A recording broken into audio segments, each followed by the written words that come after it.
மக்களை இந்த வீடியோ நம்ம என்ன பேச போகிறோன்னா ஒரு 2-3 நாட்களாகவே பெரிய லெவலில் ஒரு சர்ச்சையாகுது. கோவையில் பார்த்தீங்கன்னா ஒரு சின்னதாக ஒரு மாட்டிறைச்சி விற்கக்கூடிய கடையானது பெரிய லெவலில் வந்து வைரலாக இருக்குது. அந்த கடை வைரலானதுக்கு மிக முக்கியமான காரணம் அந்த கடையில் 2 நாட்களாக நடந்த ஒரு பெரிய லெவலில் ஒரு வாக்குவாதம். அந்த வாக்குவாத வீடியோ பெரிய லெவலில் வைரல் ஆகுது. தமிழகத்தில் இதுக்கு கூடவா தடை வந்துருச்சு அப்படிங்கிற அந்த ஊர்காவல் அல்லது ஊர் கட்டுப்பாடு அப்படிங்கிற ஒரு விஷயத்தை பெரிய லெவலில் பேசுகிறாங்க. இது என்ன ஊர் கட்டுப்பாடு அரசியல் அப்படின்னு சொல்லி பிஜேபியை நேரடியாக விமர்சிக்கக்கூடியவங்க இந்த கருத்துக்களை பதிவு செய்கிறாங்க. அது என்ன ஊர் கட்டுப்பாடு அரசியல் அப்படிங்கிறது இந்த வீடியோவில் பார்க்க போகிறோம். உண்மைக்குமே அந்த மாட்டிறைச்சி கடையை சுற்றி நடக்கக்கூடிய சில தகவல்களை பெரிய லெவலில் நம்ம தேடி பார்க்கும்போது நமக்கு கிடைச்ச தகவல் அடிப்படையில் இந்த வீடியோவில் அந்த செய்தியை ரொம்ப தெளிவாக பதிவு பண்ணுவோம். பதிவு பண்ணி அந்த புதிய அரசியல் அவதாரம் இருக்குது பார்த்தீங்களா, அதை பற்றி கொஞ்சம் தெளிவான புரிதலை ஏற்படுத்திட்டு இந்த வீடியோவை என் பண்ணிக்கலாம். நம்ம இந்த வீடியோவில் பார்க்க போகிறது இது மட்டும்தான். ஒன்பே ஒன்றா தெளிவாக நம்ம பார்க்கலாம். உற்சாக வணக்கங்கள், வாங்க பதிவுக்குள்ளே போகலாம். இப்போ ஃபஸ்ட்டு விஷயம் மக்களே, முதல்ல இந்த சப்ஜெக்டானது கோவையில் எங்கே நடந்திருக்கு அப்படிங்கிறது மிக கவனிக்கக்கூடிய ஒரு விஷயமா இருக்குது. கோவையில் இருக்கக்கூடிய விளாங்குறிச்சி சாலையில் தான் இந்த சப்ஜெக்ட் நடந்திருக்கு. விளாங்குறிச்சி சாலையில் பார்த்தீங்கன்னா உடையம்பாளையத்தை சேர்ந்த ரவி அபிதா அப்படிங்கிற 2 தம்பதியர் வந்து ஒரு 3 குழந்தைங்க இவங்களுக்கு இருக்காங்க. இவங்க பார்த்தீங்கன்னா வாழ்வாதார தேவைக்காண்டி ஒரு தெருவோர கடை போட்டிருக்காங்க. அந்த தெருவோர கடையில் பார்த்தீங்கன்னா பீஃப் பிரியாணி விற்கிறோம், பீஃப் சார்ந்த விஷயங்கள் நாங்கள் விற்கிறோம் அப்படிங்கிற விளம்பரப்படுத்தி அவங்களால முடிஞ்ச அளவு விளம்பரப்படுத்தி அதை விற்றுக்கிட்டு இருக்காங்க. இங்கே நடந்தது அதான். ஸோ இந்த விஷயத்தை பார்த்தீங்கன்னா தடுக்க போனது யாருன்னு சொல்லி கேட்டிங்கன்னா பிஜேபியோட கோவை மாவட்டத்தோட ஓபிசியோட மாவட்ட செயலாளர் சுப்பிரமணி அப்படிங்கிற ஒருத்தர் தான் இதை தடுக்க போகிறார். சுப்பிரமணி அப்படிங்கிற ஒருத்தர் பார்த்தீங்கன்னா 25ஆம் தேதி பார்த்தீங்கன்னா பெரிய லெவலில் போயிட்டு ஒரு 6 பேரோட சேர்ந்து இந்த கடையெல்லாம் இங்கே போடக்கூடாதுமா, நம்ம ஊர் காவல் படை இருக்குது பார்த்தீங்களா, நம்ம ஊரோட கட்டுப்பாடு இருக்குது பார்த்தீங்களா, அது அடிப்படையில் அந்த கடையை இங்கே போடாத அப்படிங்கிற மாதிரி சில விஷயத்த சொல்கிறாங்க. இவங்க என்ன பண்ணுறாங்கன்னா கடை போல் நட்டி வருமானம் கிடையாது, என்ன செய்யலாம் என்ன பண்ணலாம்னு சொல்லி கவுன்சிலர்கிட்ட போயிட்டு இந்த விஷயங்கள் பற்றி சில விஷயங்களை பேசுகிறாங்க. கவுன்சிலரோட அனுமதியோட பெரிய லெவலில் அந்த கடையை போடுறாங்க. மறுபடியும் வந்து அன்னைக்கே உங்ககிட்ட சொன்னேன்ல இந்த கடையை போடக்கூடாதுன்னு, ஏன் இந்த கடையை போடக்கூடாதுன்னு சொல்லி 2 பேருக்கு நடுவில் வாக்குவாதம் ஆகுது. அந்த வீடியோ வந்து ரெக்கார்ட் செய்யப்படுது. அந்த வீடியோ தான் பெரிய லெவலில் சில கட்சி பிரமுகர்கள்ட்ட போயிட்டு அதுக்கப்புறம் பார்த்தீங்கன்னா சோஷியல் மீடியாவில் அந்த வீடியோ வைரலாக பரப்பப்படுது. 2 பேரும் வந்து மாறி அந்த வீடியோக்கு அப்புறம் சுப்பிரமணி என்ன சொல்கிறான்னா அந்த தம்பதி மேலே குறை சொல்கிறாரு. இந்த தம்பதியினர் வந்து சுப்பிரமணி தான் பெரிய லெவலில் பார்த்தீங்கன்னா சில பேரை வச்சு என்னை மிரட்டினார் அப்படிங்கிற சில விஷயத்தை சொல்கிறாங்க.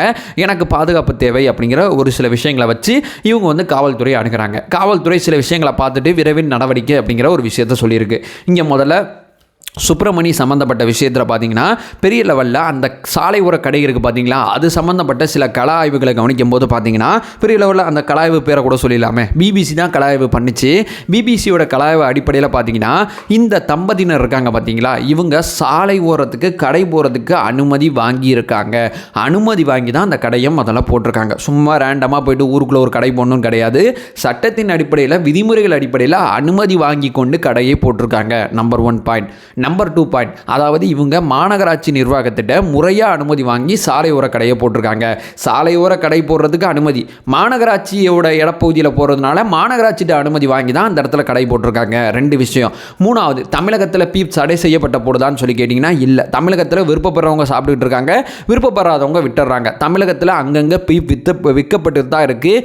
எங்கேயுமே பீஃபுக்கு தடை கிடையாது. இப்போ இங்கே என்ன பிரச்சனை, இங்கே சொல்லக்கூடிய சுப்பிரமணியம் அப்படிங்கிற ஒருத்தர் சொல்லக்கூடிய விஷயங்கள் என்னென்னா ஊரா சேர்ந்து முடிவெடுத்தோம்ல, ஊர் கட்டுப்பாடு பீப் விற்கக்கூடாது அப்படிங்கிறது ஒரு விஷயம் சொல்கிறாரு. 2வது பார்த்தீங்கன்னா பெரிய லெவலில் டாஸ்மாக் கடை பக்கத்தில் இந்த கடையை போடும்போது பெரிய லெவலில் சர்ச்சையாகுது. கோவில் அப்படிங்கிற வார்த்தையை அவர் பயன்படுத்தலை தன்னுடைய பேட்டியில். நான் பெரிய லெவலில் பார்க்கும்போது அந்த இவங்க கடை போட்டதுக்கு பக்கத்தில் கூட ஸ்கூல் இருக்குது, அதை கூட பெரிய லெவலில் கவர் பண்ணல.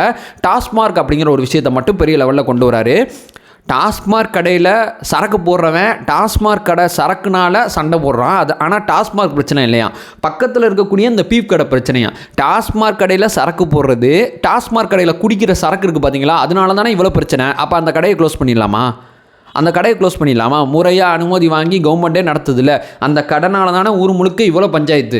அந்த கடையில் சரக்கு போடுறவன் வேறு இடத்துல போய் பிரச்சனை பண்ணுறான். ஆனால் இந்த கடையில் இந்த பீப் பிரியாணி விற்கக்கூடிய இந்த பீப் சம்மந்தப்பட்ட கடைகள் விற்கக்கூடிய இடத்துல மட்டும்தான் பெரிய லெவலில் பிரச்சனையா. இது எப்படிப்பட்ட அரசியல்? பீப் பிரியாணி உனக்கு வேணான்னா நீ சாப்பிடாத. இந்த பிரச்சனைனா அந்த பிரச்சனை பண்ணுறவங்க மேலே காவல்துறை நடவடிக்கை எடுக்கட்டும். இந்த கடை வச்சாவே பிரச்சனை, இந்த கடை வச்சாவே பஞ்சாயத்து, ஊராக சேர்ந்து முடிவெடுத்தோம். இந்த ஊருக்குள்ள பார்த்தீங்கன்னா அவர் பேசும்போதே சில பேர்லாம் அப்படியே ஈஸியாக உள்ளே கொண்டு வரார். இந்த ஊரோட ஊராட்சி மன்ற தலைவர் திமுக காரது, இந்த ஊரோட கம்யூனிஸ்ட் கட்சியை சேர்ந்தவர் பார்த்தீங்கன்னா இந்த ஊரோட கவுன்சிலரு, நான் பிஜேபியில் இருக்கேன், நாங்கள் ஜாதி ரீதியாக அந்த தம்பதி மேலே எந்த தாக்குதல் நடத்தலை, அதை கூட நான் அரசியல் கூட வச்சுக்கிறேன், ஜாதி ரீதியான தாக்குதல்லாம் இங்கே நடத்தப்படல. அதே நேரத்தில் இந்த பீப் பிரியாணி விற்கக்கூடாது, பீப் சம்மந்தப்பட்ட விற்கக்கூடாது அப்படின்னு சொல்லி கோவில் பக்கத்தில் கடை இருக்குது. எந்த ஊரில் கோவில் இல்லை? எந்த ஊரில் எந்த இடத்துல கோவில் இல்லை, எங்கே பார்த்தாலும் தமிழகத்தில் திருமண பக்கம் முழுக்க கோவில் தான் இருக்குது. அப்போ எந்த இடத்துல கடை போட்டாலும் அந்த கோவிலுக்கு 1/2 கிலோமீட்டரில் கடை வச்சிருக்க, இந்த கோவிலுக்கு 3/4 கிலோமீட்டரில் கடை வச்சிருக்க, இந்த இடத்துக்கு 1 கிலோமீட்டரில் கடை வச்சிருக்கேன்னு சொல்லி பிரச்சனை ஆகும். ஸோ கோவில் அப்படிங்கிற டேமை தூக்கிட்டாங்க, பள்ளி அப்படிங்கிற டேமை தூக்கிட்டாங்க. பள்ளி பக்கத்தில் பீப் பிரியாணி போடுறது எதுவும் தப்பா? பள்ளி பக்கத்தில் டாஸ்மாக் கடையை திறந்து வச்சிருக்கீங்க, அது தப்பு கிடையாது. பள்ளி பக்கத்தில் ஒரு சாலை ஓர கடை போடுறது எந்த விதத்தில் தவறு? ஸோ அவங்களே அந்த வீடியோவிலே தெளிவாக சொல்லுவாங்க, இவ்வளவு இறைச்சி கடைகள் இருக்கும்போது எங்களை மட்டும் ஏன் கேள்வி கேட்குறீங்க அப்படிங்கிற ஒரு விஷயத்தை கேட்குறாங்க. இறைச்சி கடைகள் விற்கக்கூடாது, உங்களுக்கு இறைச்சி மேலே விருப்பம் இல்லையா, பீப் மேலே விருப்பம் இல்லைனா நீங்கள் தனியாக இருங்க பாஸ், நாங்கள் உங்களை சாப்பிட கட்டாயப்படுத்தவே இல்லை. இந்த ஊர்காவல், இந்த ஊர்க்கட்டுப்பாடு, இது என்ன அரசியலில் ஊர்க்கட்டுப்பாடு? ஊர்க்கட்டுப்பாடு அப்படிங்கிறது நம்மளுடைய அரசியலமைப்பு வந்து அங்கீகரிச்சிருக்கா? ஊரா சேர்ந்து ஒரு 10 பேர் நாட்டாமல் பண்ணுறது சரியானதாக இருக்குமா? அந்த நாட்டாமல் ஊரா சேர்ந்து பண்ணுறது வேணாங்கிறதுனால தானே சட்டம், நியதி, அரசியலமைப்புன்னு சொல்லி நம்ம ஜனநாயக வழியாக வேற ஒரு டேம்குள்ளே போயிட்டு இருக்கோம். இங்கே காவல்துறை இருக்குது, இங்கே நீதிமன்றம் இருக்குது, அதை தாண்டி மக்களால் தேர்ந்தெடுக்கப்பட்ட அரசாங்கம் இருக்குது. இதெல்லாம் தாண்டி ஒரு ஊருக்குள்ளே என்ன நடக்கணும், என்ன நடக்கக்கூடாது அப்படிங்கிறத அந்த ஊருக்கு அது என்ன ஊர்க்கட்டுப்பாடு அப்படிங்கிற ஒரு பேரில் பார்த்தீங்கன்னா சில பேர் மட்டும் கண்ட்ரோல் பண்ணுறது எப்படிப்பட்ட அரசியல்? இது எப்படி தமிழக மண்ணில் இருக்குது? இதை எப்படி தமிழக மக்கள் அங்கீகரிக்க முடியும்? இது எப்படி இவ்வளோ நாள் வெளியே தெரியாமல் இருந்துச்சு? இந்த வீடியோ வைரல் ஆகலைன்னா ஒரு ஊரில் ஊர்க்கட்டுப்பாடு அப்படிங்கிற பேரில் ஒரு தேவையற்ற அரசியலை திணிக்கிறாங்க. இப்போ இவரை அரெஸ்ட் பண்ணிட்டாங்களாம், இவர் மேலே கைது நடவடிக்கை பண்ணக்கூடாதான், டக்குன்னு பார்த்தீங்கன்னா சாலை மறியல்னு சொல்லி ஒரு 100 பேர் சாலையில் உட்கார்றாங்க. அப்படிப்பட்ட அரசியல், இவ்வளவு தீவிரமான அரசியல் தான் தமிழக மண்ணில் நடந்துக்கிட்டு இருக்கு. ஸோ ஊர் கட்டுப்பாடு அப்படிங்கிற பேரில் எனக்கு சில கட்டுப்பாடுகள் இருக்கு, எனக்கு தெரிஞ்ச சில கட்டுப்பாடுகள் நான் சொல்கிறேன். இப்படிப்பட்ட கட்டுப்பாடுகள்லாம் எப்படி இருக்குன்னு பாருங்கள். ஒருத்தர் இறந்து போயிட்டார், அவரோட சாவுக்கு பார்த்தீங்கன்னா ஊரில் இருக்கக்கூடிய யாருமே மாலை போட வேணாம், அந்த மாலை காசை பார்த்தீங்கன்னா அந்த குடும்பத்துக்கு கொடுத்துடலாம், மாலையை வந்து சாலை ஓரம் தூக்கி போடக்கூடாது அப்படிங்கிற ஒரு விஷயத்த ரொம்ப காலம் முன்னாடி எனக்கு தெரிஞ்சு ஒரு ஊரில் கிரியேட் பண்ணாங்க. இன்றைக்கி பார்த்தீங்கன்னா அது ஒரு டிஜிபியோட ரூல்ஸாகவே மாறிடுச்சு. ஏன்னா அதை யாருமே மறுக்க முடியாது. அது ஒரு அற்புதமான ஐடியா. ஏன்னா அந்த மாலை போடுறதுனால அந்த ஒரு 600 மாலை வருதுன்னு வைங்களேன், ஒரு பேச்சுக்கு ஒரு மாலைக்கு 50 ரூபா நம்ம செலவு பண்ணி போட்டால் கூட ஒரு 3000 ரூபா இந்தாம்மா இந்த குடும்பத்துக்கு நீ வச்சுக்கோ, சாவு நடந்திருக்கு, இந்த குடும்பத்துக்கு செலவுக்கு வச்சுக்கோன்னு சொல்லி கொடுக்கும்போது அது அற்புதமான விஷயமா இருந்துச்சு. அப்படி ஒரு ஐடியாவை பெரிய லெவலில் பெரிய தலைவர்கள் அந்த ஊரில் இருக்கக்கூடிய சில மூத்தவங்க முன்மொழியும் போது அரசாங்கமே அந்த டேமை பார்த்தீங்கன்னா தமிழ்நாடு முழுக்க அமல்படுத்துறதுக்கு முயற்சி பண்ணாங்க. ஆனால் பெரிய தோல்வியில் முடிஞ்சிருக்கு. ஆனால் முறைப்படுத்த முயற்சி பண்ணிட்டு இருக்காங்க அப்படிங்கிறது இங்கே மிக முக்கியமான விஷயமா இருக்குது. ஒரு ஊரில் பறவைகள் வந்து ரொம்ப பெரிய லெவலில் கூடுதுன்னு சொல்லி அந்த ஊர் பெரியவங்கலாம் சேர்ந்து நம்ம பட்டாசு வெடிக்க வேணாமே அப்படிங்கிற ஒரு முயற்சி எடுக்கிறாங்க. அதற்கு பேர் வந்து அவங்க ஊர் கட்டுப்பாடுன்னு வைக்கல, நான் பண்ணலப்பா நீ பண்ணுறியா, நீ பண்ணுறியா, நீ பண்ணுறியா, நீ பண்ணுறியான்னு கேட்கும்போது எல்லாரும் சேர்ந்து எடுக்கப்பட்ட ஒரு அற்புதமான முடிவாக இருக்குது. அதில் வந்து அந்த ஐடியாவை கொடுத்தவங்க, அந்த ஐடியா சரின்னு படுறவங்க எல்லாருமே சேர்ந்து அந்த ஐடியாவை நோக்கி பயணிக்கும் போது அது ஊர் கட்டுப்பாடு அப்படிங்கிற டேமாக மாறுது. இந்த ஊர் கட்டுப்பாடு அப்படிங்கிற விஷயம் நாட்டாமா பண்ணுறதுக்கு 4 பேர், அந்த 4 பேர் வச்சது தான் சட்டம், அந்த 4 பேர் வச்சது தான் முடிவு. ஒரு பீப் அப்படிங்கிற விஷயம் ரொம்ப சென்சிட்டிவான விஷயம். இதில் எப்படி ஊரா ஒரு முடிவு எடுக்க முடியும்? இதில் எப்படி ஊராக ஒரு விஷயத்தை எப்படி சொல்கிறது, ஒரு விஷயத்தை வந்து பெரிய லெவலில் முடிவு செய்ய முடியும்? இது ஒரு சென்சிட்டிவான சப்ஜெக்ட்டு. இதில் தமிழகத்தில் பாதி பேர் இந்த பக்கம் இருக்காங்க, பாதி பேர் இந்த பக்கம் இருக்காங்க. ஒரு சில பேர் வந்து நீ சாப்பிட்றதே தப்புன்னு சொல்கிற ஒரு டேம்லேயும் இருக்காங்க. இங்கே 3 விதமான மனிதர்கள் இருக்காங்க.